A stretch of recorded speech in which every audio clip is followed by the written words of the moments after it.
Audrey, it's a dark time for our country. But you know, what is even scary for all of us, and for me particularly, is the fact that President Tinubu has not even deemed it fit to be able to go there. If that place is just about 10 kilometers to Nasarawa, then it shouldn't take more than a 2-3 hour journey from Abuja. Why hasn't President Tinubu gone straight to where this has happened? Between 2023 and 2025, if you are to do a cumulative sum total of the deaths in Benue, it's well over 3,000 based on different sources from Amnesty to the likes. In fact, some reports are saying that up till about April this year, the death toll was already over 500. If Yellowater had over 200 people, then what are we seeing? We're seeing mass carnage happening in our country, and our leaders are not saying anything about it. They're just saying, oh, the governor should intervene. He should talk to them. So it's so easy for the governor to intervene, and he has not intervened all this while. When the top military chief came there, what did he do? What solution did he bring to the problem? Till today, who is going to account for the children that are charred? I was talking about DNA. A lot of people feel, oh, in Nigeria does that work? But shouldn't we account for the children that were charred to death in those videos? Over 1,000 households displaced. That's over 6,000 people. Thousands of men, thousands of women and children. We have a crisis on our hands, and everybody moves ahead like nothing is happening. Till today, the president has not visited. The question, like I asked before, is how many people must die in an incident for the president to visit? In Niger, were hundreds of people too. About 1,000 people couldn't be accounted for in Niger floods. The president didn't visit. So what must it take? Should it be 1,000? Should it be 10,000? Is it that people are not dying enough in all of this crisis? And if the commander-in-chief is saying the governor should go in there, why do we subject our sovereignty to him to provide security as enshrined in the Constitution? Section 14(2)(b). Because the reason why we have a commander-in-chief and we subject our sovereignty to him is, as the head of state, should be able to coalesce all the forces of state to provide security at a time when there's insecurity. So this has continued. If we were to flip the script, many years to this time, maybe 2014, I'm sure President Tinubu never gave Goodluck Jonathan breathing space. He kept on reminding him that you're commander-in-chief. Get something done about it. And then when you look at it now, protesters that are protesting, you think those people were so happy just to go out there to protest the killings of their own people? The police could tear gas them, and you have helicopters hovering around. But how about fighting the people that are committing this mayhem? President Tinubu, I would rather that we look at solving the problems in Benue and other parts of the country, rather than this political talk of endorsement here and there as regards the 2027 presidency. And that's why this morning, out of protest, I said, I will never talk about politics where people are dying, and I will never dignify politicians by talking about who is endorsing who. Don't we have a heart in this country? Is it because it doesn't come close to us? Really? Is that the country we have built so insensitive to the plight of people? Just imagine if you were called that your dearest and your closest died in Benue. All right, Rufai.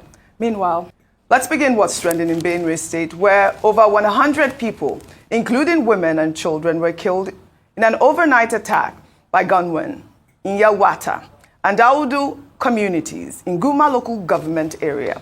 The attack, which occurred from late Friday into Saturday morning, led to international condemnation and a call for the Nigerian government to take more action and to end the bloodshed. Pope Leo XIV on Sunday expressed profound sorrow and offered prayers for the victims of what he described as a terrible massacre. Many of the victims were internally displaced persons sheltered by the local Catholic mission.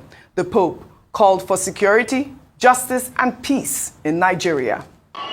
Si è verificato un terribile massacro in cui circa 200 persone sono state uccise con estrema crudeltà, la maggior parte delle quali erano sfollati interni, ospitati dalla missione cattolica locale.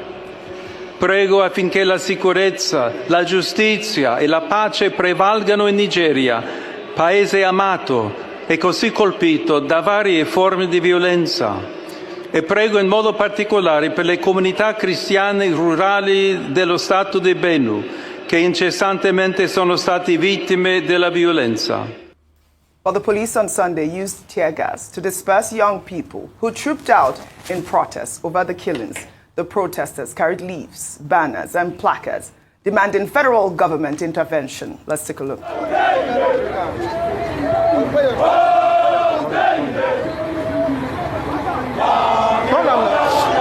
As you can see, they are throwing tear gas. Did you see? They are throwing tear gas. We will go back. Oh, Jesus. Stop. No.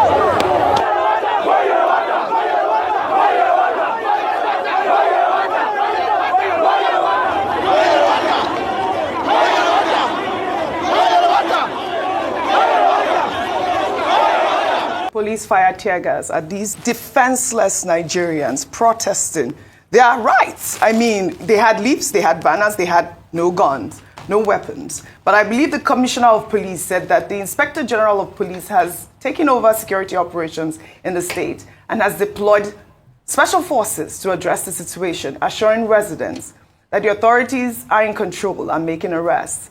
Military aerial surveillance has also been deployed across Makurdi and its environs. Bimba, you did see this story. I don't know if you saw the video by activist Very Dark Man who went in there. I mean, kudos to him. He went in there and filmed. It's horrific. We can't show it here. But children, our children, burned to the ground. I mean, women, defenseless women, burned. And one of the people that was in that video by VDM, the witness, said that, the police was there and was, trying to ward off and attack the people, the bandits that had come earlier. On one side of the location, the police were fighting the attackers. And then on the other side, the attackers came in and lit up the place, burning children. I'll take Atiku Abubakar's tweet. He wrote, "These killings, once again, targeting defenseless communities, underscores the escalating insecurity crisis facing our nation. Words cannot adequately express the sorrow felt by those left widowed, orphaned, or displaced. This assault on innocent Nigerians is not just a local tragedy. It's a national emergency that demands immediate attention and decisive action. I call on all Nigerians, regardless of tribe or religion, to unite in condemning this atrocity. We must hold our leaders accountable and insist on sustainable solutions to the violent tragedies claiming lives across the country. May God comfort the grieving families, heal our nation, and help us reclaim peace and security for all."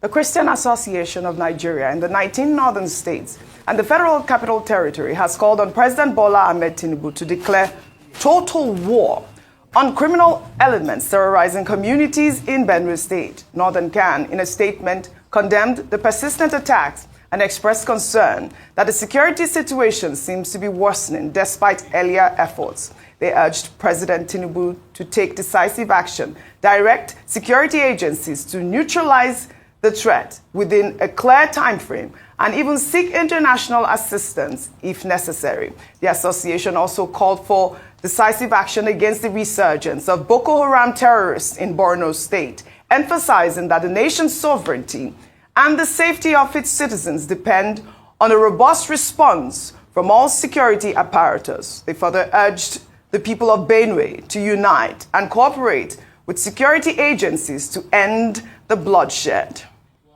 Well, in response to the reprisal attacks. President Bola Ahmed Tinubu on Sunday ordered security chiefs to enforce his previous directive for lasting peace in the state. Well, in a statement released by Bayo Ononuga, the president tasked Benue State Governor Hyacinth Aliyah to lead reconciliation meetings between warring parties, that's the farmers, the herders, and communities to end the bloodshed. The president condemned the violence as inhuman and anti-progress, urging political and community leaders to cease inflammatory statements and control those inciting violence. He also emphasized the need for decisive action against perpetrators and called on Governor Aliyah to act as a statesman in facilitating dialogue for peaceful coexistence. We have seen these statements, going around Vimbai from the president. But of course, Nigerians have condemned the statement. I'm sure that you have seen it because obviously we've seen protests, we've seen activists flying to Benue State to protest, to speak, and to take these reconciliatory measures within these communities. And the president keeps on issuing statements when 200 people die. Vimbai. In the morning when we analyzed this, I'd said that there's a concern around the distance that the presidency is creating with the state where this issue is concerned, because this is not really a moment for us to start separating ourselves or creating distance. We had some guests here who spoke about their concern. They said, the president is speaking about reconciliation and dialogue and so forth. From their own perspective, they're from Benue, they're saying, who are we reconciling with? There are people, armed people coming with guns. How do we hold dialogue with them? They've declared war on us. How do we dialogue with these people? We don't know who they are. They are criminals. So that's one aspect of it. The other aspect of it is clearly if the president is issuing this type of statement, it means that there's a communal clash involved here where there are known parties to it. So I think, number one, we need to separate and differentiate between the communal clashes that are happening and then the criminality that's also happening alongside it. Those are the major issues. But all in all, I think now is a time for decisive action, decisive leadership. They're saying the chief of army staff was there, but again, the gentleman we had here, they are alleging that the chief of army staff didn't stay for very long, and they're not seeing the result of his being there. You remember when he went there, he said he was going to give the bandits the fight of their lives. So maybe that strategy is still in play. Who knows? But at the end of it, the fact remains that over 200 people and counting have lost their lives. Women and children are homeless. Some children are now orphans. There's a humanitarian crisis. And we now ask ourselves, where do we go from here? Decisive leadership, at the very least, what we can show in this instance is just a degree of empathy. Let's see the leadership more than a phone call to the governor. I think it's now time for us to see more presence. The NSA visited there at the beginning of June as well. I think we just want to see more of a heavy presence, just to boost, even if it's for morale, for optics, it's important. Heavy presence. I did call for that over the weekend as well. But we are hearing reports that it's the police that is fighting. We're not seeing more of the military action here. Dr. Abati.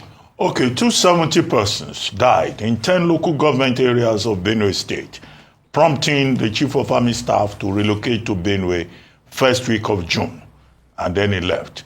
What we have seen is that, that has not made any difference. 25 persons were killed in Makurdi local government area. About 48 hours later, over the weekend, about 100 persons were killed in Guma local government area. We commiserate with the affected families and with the people of those affected areas who have lost their loved ones, who have lost properties, who have been displaced and traumatized in the emergence of a state of anarchy, as it were, chaos, killing fields in Benue State.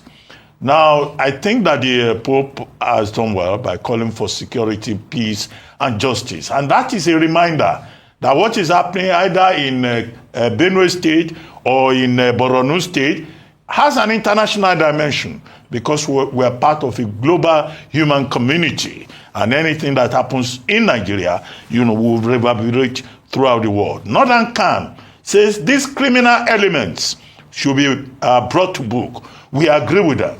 We think that the killings in Benue should stop. Now, President Tinubu has asked Governor Hyacinthe earlier to call all the warring parties together to talk to them.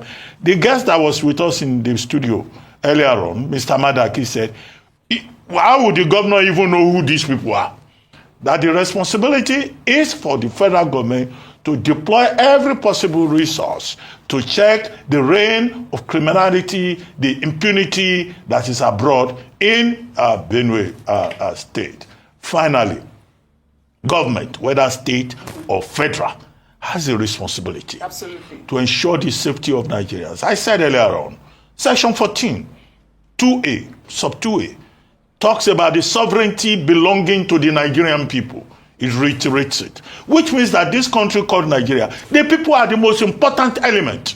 Their sovereignty belongs to them. Right. In 14.2b, the Constitution says the safety and welfare of Nigerians, of all these people, including you and I, shall be the responsibility of government. Shall in law is obligatory. It's not an opinion. Section 33 talks about right to life, which means that, look, you cannot use your life except through judicial means. Your criminals cannot be killing everybody and turning Nigeria into killing fields. Section 34 talks about the right to human dignity, to the dignity of the human person. That's what the Constitution says.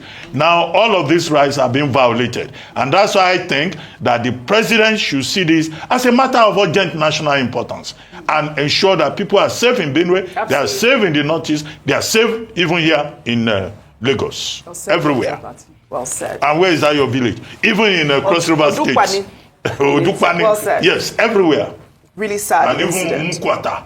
Everybody has a right to be safe. Everybody has a right to be safe. Well said. Thank you, Dr. Abati. Really sad incident coming from Benue State. May the souls of our brothers and sisters that have departed, may their souls rest in peace.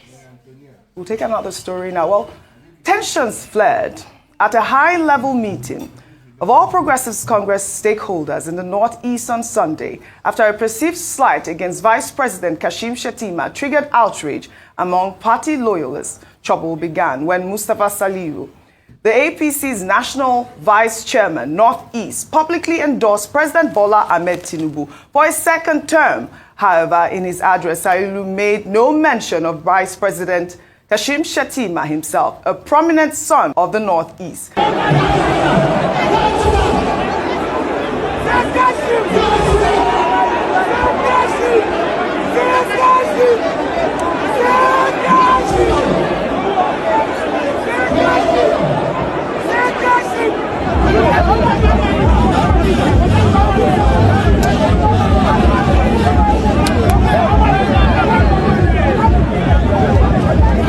Joining us on the show to briefly discuss Tinubu's endorsement is Mustafa Saliu, the APC National Vice Chairman Northeast. Good morning, sir, and thank you for joining us on the program this morning. Thank you for having me. All right, we've seen this video circulating on social media. There was tension, outrage. I'd like to find out from you, was this an oversight on your part for not mentioning Vice President Kashim Shettima in your address yesterday? Yeah, thank you very much. First of all, I want to correct this narrative that we didn't mention Kashim Shettima. And what I read was a communique that was agreed between all the stakeholders of various states in the Northeast. And that communique was even developed with everybody, including the delegates, some of the delegates and the leadership of the party in Borno State. And what was agreed was we will mention Kashim Shettima as our son and express our support and confidence in him. And the endorsement will be done only to Aswaju because it's one ticket. You know, maybe people don't understand how the party runs. We don't have a ticket for vice president at the party level. It's only one ticket, that's the presidential ticket. When he becomes a candidate, that's when vice president comes into the picture. Normally, there's no primary elections for vice president. It's a joint ticket, just one ticket. So because of that, we felt we can eulogize our son and show support for him. But the endorsement should be for Aswaju because being vice president is the prerogative of the president himself. So we don't think it's right for us to superimpose and begin to make an issue out of it. Because in the first place, the first time he picked, East was the one that picked him without any endorsement from any part of the country, let alone the Northeast. So that was the reason why the communique rate that Kashim is our son, we are very proud of him and we stand by him. My speech is there, people recorded it 100%, so you can look into it. And that we are endorsing Aswaju for a second term. And the same thing with the speech by the governor of Yobe. And also the same, at the end of the speech, the governor of Gombe also read the same endorsement. So I think there was a misconception and ill narrative that was put out regarding what occurred on Sunday. Why was there so much rancor yesterday? We've seen the videos flying around. Yes, there are two possible narratives there. One is that there's a possibility that there's some group of people or some parts of this thing are feeling insecure, given maybe due to factors unknown to us. That's one narrative. And another narrative is that the possibility that the people that brought in that rancor are not actually the delegates of our zone, because we spent the whole night developing the communique together, all of us. Whole night, we slept barely 1 hour before we go to the meeting. We finished around 1 or 2, 3 a.m. at night. All of us, all the stakeholders, we agreed, okay, this is how the communique should look like. And as the chairman of the zone, I just read the communique. Well, all right. We'd like to thank you very much for joining us on the program this morning to clarify all of the happenings that occurred on Sunday. We'll take another story now. Nobel laureate Professor Wole Soyinka, who was recently conferred the Grand Commander of the Order of the Niger, has called on President Bola Ahmed Tinubu to reopen investigations into the unresolved deaths of Delegiwa and Bola Ige. Soyinka made the appeal during a media chat at Freedom Park in Lagos over the weekend, stating that vital clues in both cases remain untouched. Delegiwa, founding editor of Newswatch, was killed by a parcel bomb in 1986, while Bola Ige, a former Oyo State governor and attorney general, was assassinated at his Ibadan residence in 2001. Soyinka criticized past governments, including that of Muhammadu Buhari, for failing to act and challenged Tinubu to bring long overdue justice and closure. Rufai Oseni, I'd like to bring you into this conversation. During Democracy Day speech, President Bola Ahmed Tinubu had conferred national honors on a lot of personalities, where they described them as democracy heroes. And now we are hearing Professor Wole Soyinka urging President Bola Ahmed Tinubu to reopen investigations into the death of Chief Bola Ige and, of course, Delegiwa. Your thoughts? I mean, for national sanity, isn't it shocking that people died in this country and we never got to the end of what happened? Babangida wrote a book recently, and the talk about Delegiwa's death was something that dogged his administration. Until today, all the investigation fell to nothing, and nothing came out of it. If President Tinubu can do this by revisiting it, it will be a good one. But I'll be surprised if anything comes out of this. Just like Uncle Bola's case, the Attorney General of the country was killed in that manner, and there were many clues. Olumuyiwa Ige granted my friend and my colleague, Edmond Abilo, a series of interviews recently where they confirmed that some of his security detail left to go and eat when the assailants came in. Till today, what happened? Justice Atinuke Ige died because of the heartache that came from the fact that she couldn't get justice for Uncle Bola That's how Nigeria ruins and kills people's prospects. These are people that serve Nigeria. But see what happened to him. Till date, we never got out of it.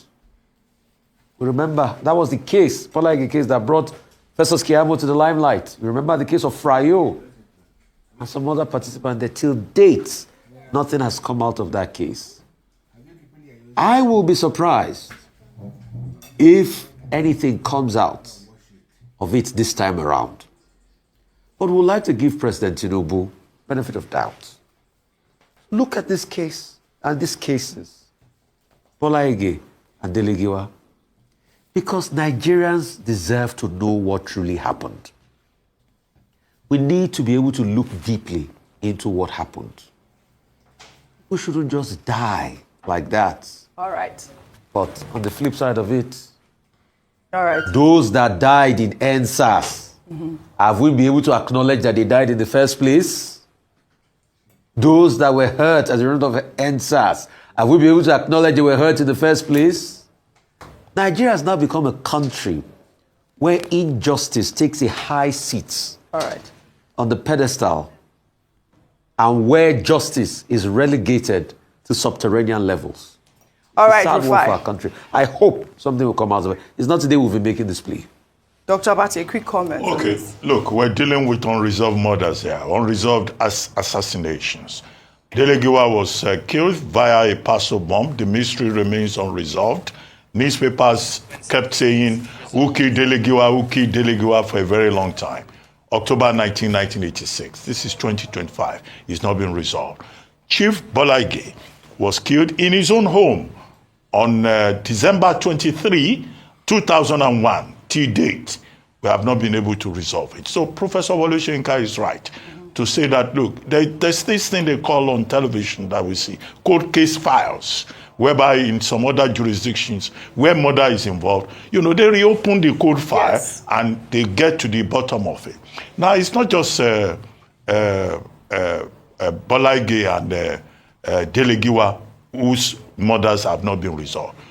It's a long list. Yes. Chief Mrs. Bisoye Tejosho, Iyalode of Egbaland, Kudirat Abiola, also unresolved, June 4, 1996.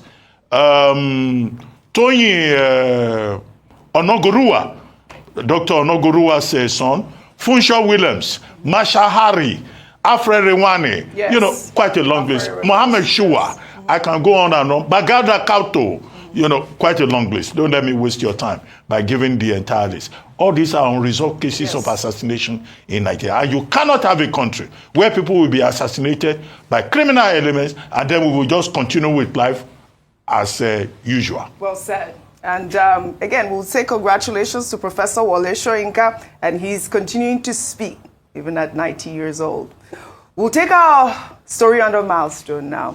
President Bola Ahmed Tinubu has congratulated former head of state, General Abdulsalami Abubakar, on the occasion of his 83rd birthday. General Abubakar was born on June 13, 1942 in Minna, Niger State. He began his military career in 1963 and rose through the ranks of the Nigerian Army, serving in various key positions, including Chief of Defense Staff. He became Nigeria's head of state in 1998, following the sudden death of General Sani Abacha. During his brief tenure, he made history by initiating and overseeing the country's transition to democratic rule. In less than a year, he organized national elections and peacefully handed over power to a civilian government led by President Olusegun Obasanjo on May 29, 1999, a move widely praised both nationally and internationally.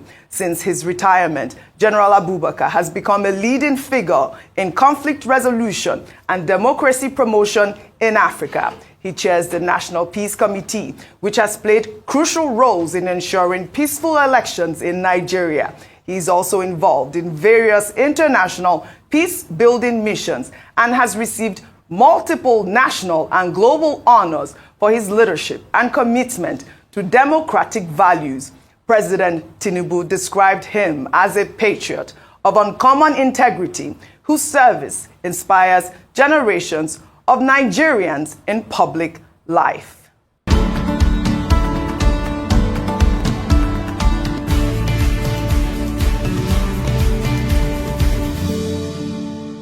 Arise News wish General Abubakar a happy 83rd birthday.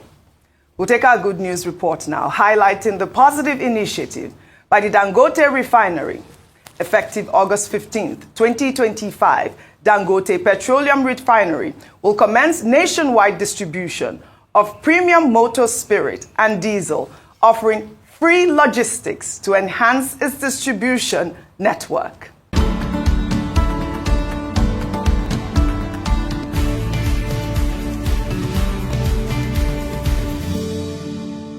The Dangote refinery made the announcement on Sunday, stating that the refinery has acquired 4,000 new compressed natural gas-powered tankers to facilitate logistics. Additionally, the refinery is investing in CNG stations and an extra fleet of 100 CNG tankers. The initiative aims to eliminate logistic costs, improve energy efficiency, promote sustainability, and support Nigeria's economic development by making fuel more affordable and accessible. The program targets marketers, petrol dealers, manufacturers, telecom firms, aviation, and other large users, allowing them to purchase directly from the refinery. Vimba, isn't this such a great news? I know that there's also a credit facility available for 500,000 liters or more, allowing additional 500,000 liters of credit for 2 weeks with a bank guarantee. I mean, this is such a laudable cause by the Dangote refinery,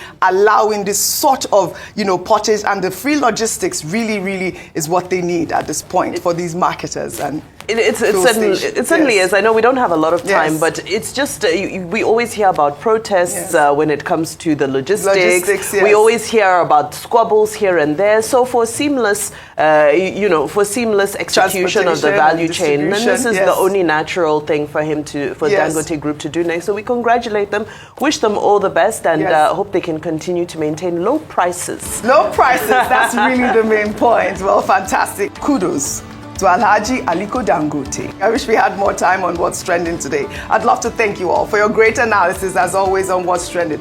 So, guys, on the Benue saga, Rufai is saying he did not spare Tinubu. Because I don't know what you make of this kind of leadership we have in Nigeria.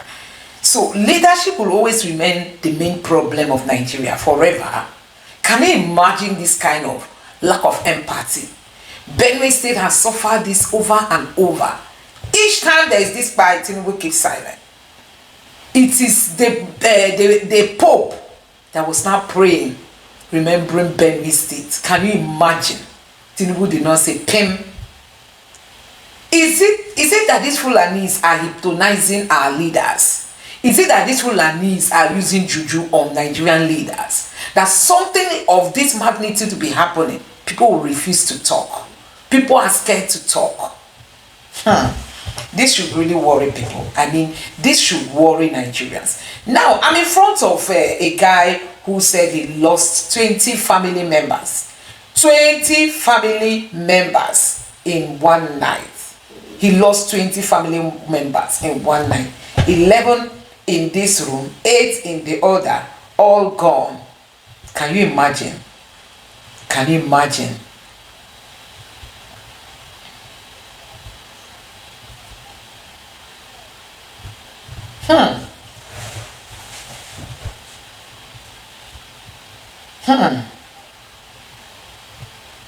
So I was just listening to a guy who is talking about how the Fulanis came. How they came, they were able to burn 80 people in one room. 18 people in one room, 11 people in the other room, and he alone escaped. 20 persons in one family gone. Hey, this kind of attack cannot be understood. Nigerians, where are you people?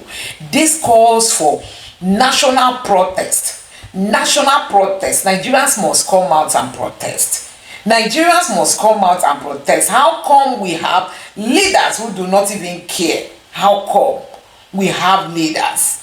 How come we have leaders who do not even care? Can you imagine what Benue State has been going through for years and nobody cares? Can you imagine what Benue State has been going through? what Benue State has been going through. Look at the man who escaped the plane crash in India. The Indian Prime Minister went to the hospital to see this man on his hospital bed. We can't see such in Nigeria. Oh my God. The Indian Prime Minister, Tinubu, even when 100 lives are lost, Tinubu is nowhere to be found. Tinubu is nowhere to be found. After 100 lives gone, Tinubu is yet to speak. If not, the Nigerians would raise their voices. Tinubu wouldn't have done anything. Let me just take a look at this headline. Let me read out this headline. It says, activist Aisha Yusufu on Monday said it's time for the Senate to commence the impeachment of President Bola Tinubu. Impeach him. You know, Aisha Yusufu is calling for his impeachment. And this is what we want, honestly. You know, this is what we want. This is what we want in Nigeria.